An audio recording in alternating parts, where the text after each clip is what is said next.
Olá, tudo bem com você? Mais uma semana juntos, que seja uma semana de bênção para a sua vida. Eu sei que Deus cuidou de você e Ele vai continuar cuidando. O ano está passando muito rápido, não é? Mas glória a Deus por isso, as suas bênçãos vão chegar mais rápido ainda, em nome de Jesus. Eu sou a Ana Ribeiro, dando continuidade à série Conheça Sua Bíblia. Hoje vamos falar dos livros de Reis, 1º e 2º Reis. Antes, nós vamos orar. Senhor, eu te louvo, Pai, pela vida dessa pessoa que parou para ouvir a sua palavra. Que a sua palavra não volte vazia, mas ecoe no coração e na mente dela. Que o teu Espírito fale com ela com poder e autoridade, Pai. Que o Senhor revele a ela a sua vontade. Fala conosco, Senhor, através dessa meditação. Nós nos rendemos a Ti e Te agradecemos por tudo que o Senhor está fazendo e há de fazer, mais ainda na vida dessa pessoa, desse meu irmão, minha irmã, meu amigo, minha amiga, que está me ouvindo. Em nome de Jesus, seja abençoado. Em nome de Jesus. Amém. Bom, 1º e 2º Reis. O título vem da primeira palavra na Bíblia hebraica, que significa sendo o rei ou ora o rei. O título foi tirado da primeira frase que começa o livro. Autoria e data são livros anônimos, provavelmente escritos por Jeremias com auxílio de Baruque. As chaves do livro. O livro de 1º Reis, a chave está no capítulo 9, do versículo 4 ao 9. E se você andar segundo a minha vontade, com integridade de coração e com retidão, como fez o seu pai Davi, se fizer tudo o que lhe ordeno, obedecendo aos meus decretos e às minhas ordenanças, firmarei para sempre sobre Israel o seu trono, conforme prometi a Davi, seu pai, quando lhe disse: você nunca deixará de ter um descendente para governar Israel. Mas, se vocês ou seus filhos se afastarem de mim e não obedecerem aos mandamentos e aos decretos que lhes dei e prestarem culto a outros deuses e adorá-los, desarraigarei Israel da terra que lhes dei e lançarei para longe da minha presença este templo que consagrei ao meu nome. Israel se tornará então motivo de zombaria entre todos os povos. E embora agora este templo seja imponente, todos os que passarem por ele ficarão espantados e perguntarão: por que o Senhor fez uma coisa dessas a essa terra e a este templo? E a resposta será: porque abandonaram o Senhor, o seu Deus, que tirou seus antepassados do Egito, e se apegaram a outros deuses, abandonando-os e prestando-lhes culto. Por isso o Senhor trouxe sobre eles toda esta desgraça. E o versículo-chave de 2º Reis é o 17:23. Até que o Senhor os afastou de sua presença, conforme havia advertido por meio de todos os seus servos, os profetas. Assim o povo de Israel foi tirado de sua terra e levado ao exílio na Síria, onde ainda hoje permanece. Ainda hoje é o dia que foi escrito o livro, né? Palavras-chave em 1º Reis é como o coração de Davi, seu pai. 2º Reis é segundo a palavra do Senhor. Capítulo-chave de 1º Reis é o 12, que vai contar a história da divisão do reino. E 2º Reis é o 25, que vai contar a história da destruição de Jerusalém. A mensagem central em 1º Reis: mostrar as causas do estabelecimento e do declínio do reino. Israel sempre protegia quando estava de acordo com a vontade de Deus. Sempre era protegido. Quando estava de acordo com o que Deus estava dizendo para eles fazerem. Em 2º Reis, o cumprimento da palavra de Deus é fiel e segura com relação ao santo e ao pecador. Deus é fiel, irmão. Quando Ele diz que vai abençoar a sua vida, Ele vai abençoar a sua vida. E quando Ele diz que Ele vai castigar, Ele é fiel nisso também, tá bom? Ele vai você acaba colhendo coisas do que você errar. Deus é misericordioso e te dá outras chances, mas a gente não escapa das consequências, né? Abrangência. Primeiro e segundo Reis cobrem um período de 385 anos desde a morte de Davi, relatada no capítulo 2, verso 10, que foi no ano de 1970 a.C., até a queda de Jerusalém e o cativeiro do último rei de Judá, que foi Zedequias, no ano 586 a.C. Narra a história dos reis entronizados em Israel, desde essa morte de Davi e coroação de Salomão até a queda de Judá, com o rei Zedequias no ano 586 a.C., contada a partir da visão dos profetas, que por sua vez enfatiza a ligação entre o reinado e a aliança com Deus, e o cumprimento das promessas de Deus, por meio da qual lhes era assegurado sucesso se o povo fosse obediente e fiel, e o cumprimento das maldições relatadas em Deuteronômio se fossem fiéis, né? O tema. No reinado de Davi, a nação israelita tornou-se muito poderosa. Não havia um inimigo que ficasse de pé. Davi conquistou as terras, expulsou os inimigos, atuante e com um governo em expansão, que teve seu maior momento de glória no reinado de Salomão, filho de Davi, né? Salomão desobedeceu ao Senhor e, em consequência de seu pecado, o reino foi dividido. Reino do norte, Israel, e reino do sul, Judá. Salomão é muito conhecido, você deve ter assistido filmes e ouviu falar. Ele foi considerado o rei mais inteligente, o homem mais sábio que existiu. Mesmo com a sabedoria dele, ele fez uma porção de burradas, né?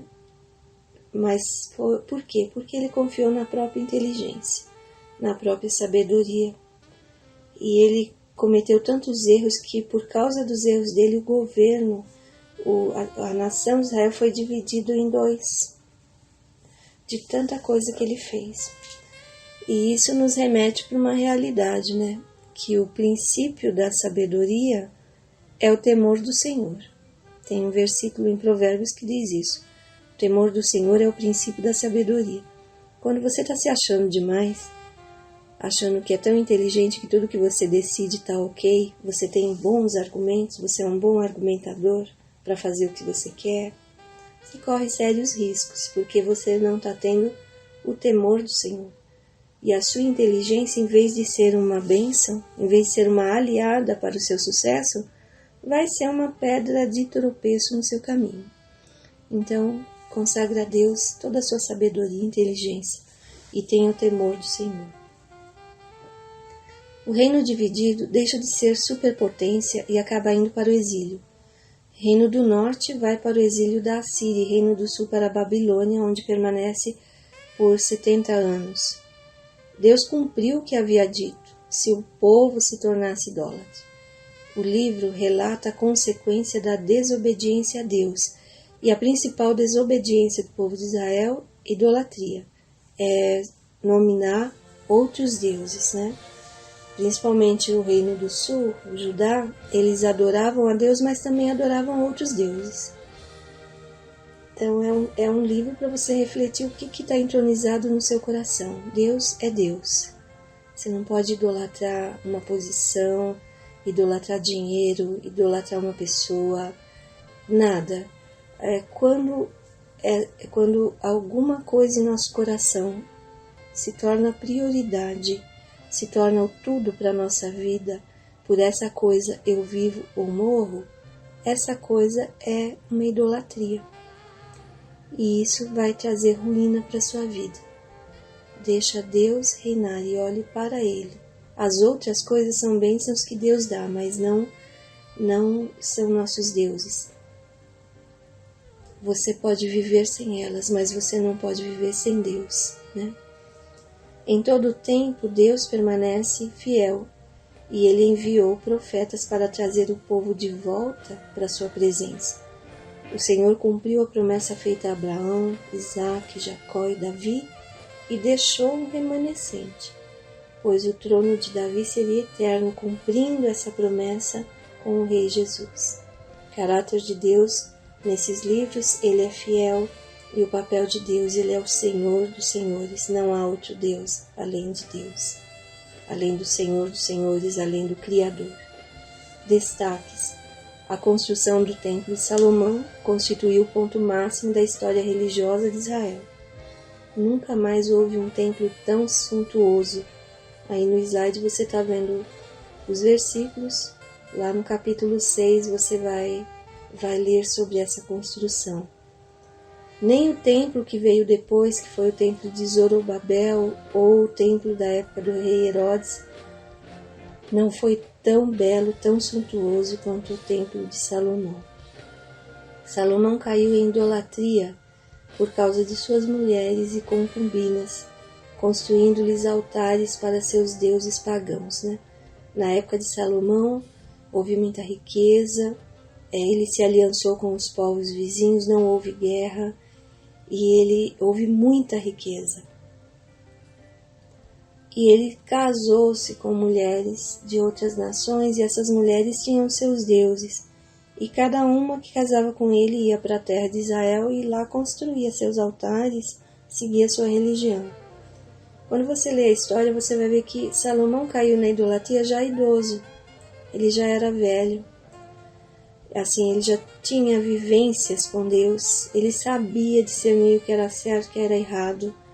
Mas ele confiou na própria sabedoria, E aí ele cometeu coisas que trouxeram ruína para o reinado. O reino foi dividido 10 tribos ao norte e 10 tribos ao sul.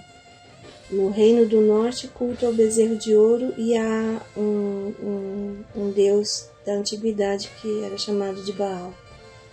No reino do sul, contaminação com idolatria também. Eles adoravam a Deus, mas também faziam o que a Bíblia está escrito lá, postes ídolos, lugares altos, lugares sagrados, e eles iam adorar esses deuses. Dos 19 reis e uma rainha, apenas 8 foram considerados bons, justos. Desses 8, podemos destacar Asa, Josafá, Ezequias e Josias, por terem feito grandes reformas religiosas na nação e trazido o povo de volta para a presença de Deus.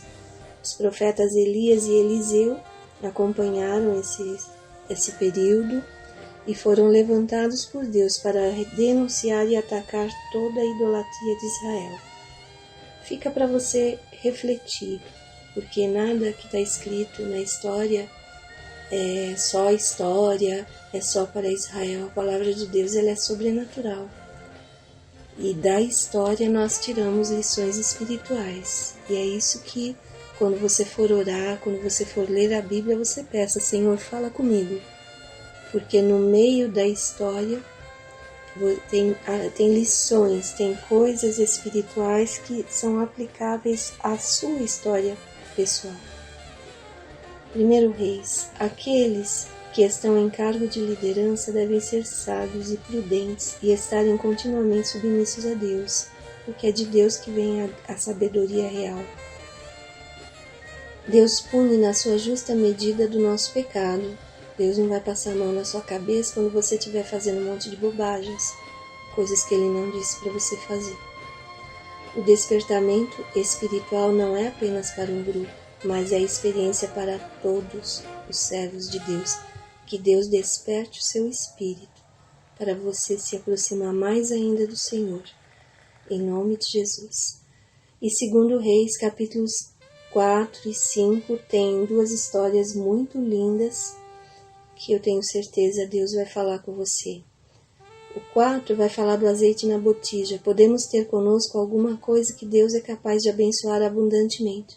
Às vezes você acha que não tem nada, não tenho nada a oferecer a Deus, não sei fazer nada. Comece com o que você tem em mãos. O que é que você tem? Ofereça a Deus os seus dons, seus talentos, suas aptidões. Você sabe cantar? Cante para Ele. Você sabe fazer alguma coisa, alguma arte? Faça para Ele. Você sabe visitar pessoas que estão precisando de visita num hospital, num asilo, ou mesmo pessoas que não estão nesses lugares, estão em suas casas, mas muito solitárias. Eu sei que está num tempo que a gente não pode incentivar visitas, mas você pode fazer visitas virtuais, você pode abrir o vídeo, você pode lembrar de alguém que você sabe que não tem muitos parentes. De repente você tem esse dom de conversar com as pessoas, de fazer as pessoas se sentirem bem, de fazerem as pessoas rir. Sabe que o humor é um dom também, né? Ofereça o que você tem, nunca diga, eu não sei fazer nada, nada posso fazer. Aquela mulher, ela tinha uma botija com um pouquinho de azeite, num tempo de fome em Israel, e ela entregou esse azeite para Deus. E houve uma grande multiplicação e não faltou nada na casa dela. Naamã foi um grande oficial do exército, um comandante, mas ele se humilhou diante de Deus. Ele tinha lepra. Lepra na Bíblia é um simbolismo de pecado. E Naamã, mesmo sendo um grande oficial, ele vivia envergonhado por conta daquela lepra. Mas ele fez o que Deus disse para ele fazer, ele foi curado. Deus pode purificar aquele que é o mais contaminado pelo pecado. Deus perdoa. Deus perdoa qualquer coisa que você tenha feito, se você se arrepende verdadeiramente. E você também deve se perdoar. Você não deve ficar guardando ódio contra si mesmo. Você não deve ficar se remoendo pelos erros que você cometeu. Libere perdão para você mesmo e receba o perdão de Deus. E a sua lepra, o seu pecado, vai ser arrancado da sua vida. Capítulos 18 a 22 conta a história do rei Ezequias. Confiou em Deus, reconheceu que as outras nações caem por não conhecerem a Deus. Desejou a glória de Deus e não a glória dele mesmo. A derrota do inimigo foi mediante um milagre de Deus. Ezequias presenciou livramentos tremendos, coisas que ele não podia sair vencedor, mas ele saiu porque ele se voltou para Deus. O capítulo 22 a 23 vai contar a história de Josias. Numa das reformas ele mandou limpar o templo, arrumar tudo, e lá foi encontrado o livro da lei, o Pentateuco, que nós já estudamos aqui nessa série.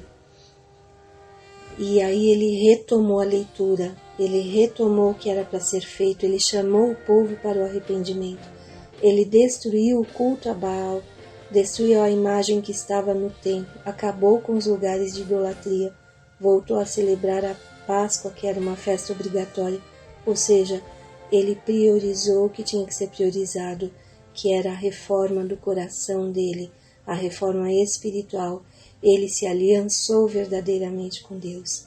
Atitudes que agradam a Deus, reforma religiosa, que é a limpeza, tirar a idolatria, tirar o pecado, tirar a coisa ruim que está dentro de você.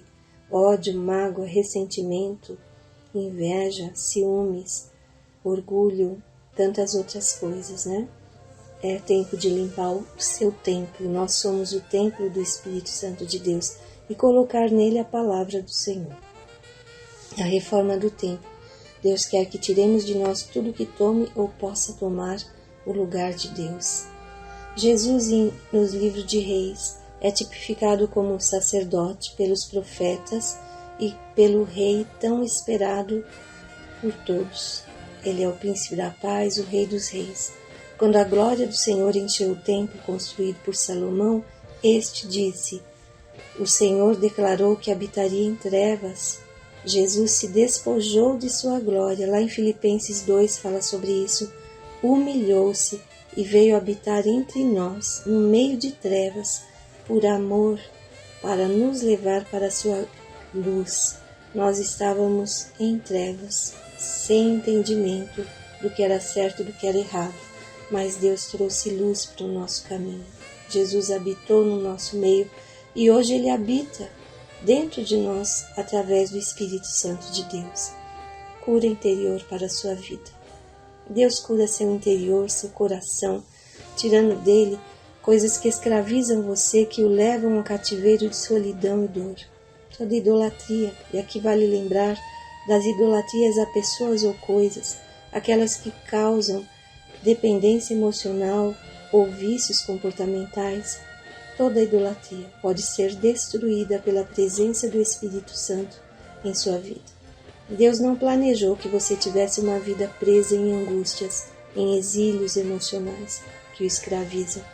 Talvez seja um tempo de você agir como o rei Ezequias, fazer uma reforma em seus conceitos a respeito de Deus, em sua forma de adorá-lo, em seu modo como crê em sua palavra. Como Josias, é um tempo de você tirar das prateleiras da sua estante a Bíblia e passar a meditar a palavra do Senhor e colocar em prática os seus preceitos. Deus abençoe você nessa jornada fascinante de conhecer o seu Pai Celestial. Essa é a minha oração para você. E a palavra profética que eu libero sobre sua vida, pois a glória do Senhor encheu o seu tempo. Que a glória do Senhor encha o seu coração, a sua mente, a sua vida. Que a glória do Senhor se manifeste nos seus afazeres, na sua voz, na sua palavra. Que você sempre tenha coisas edificantes para falar para as pessoas.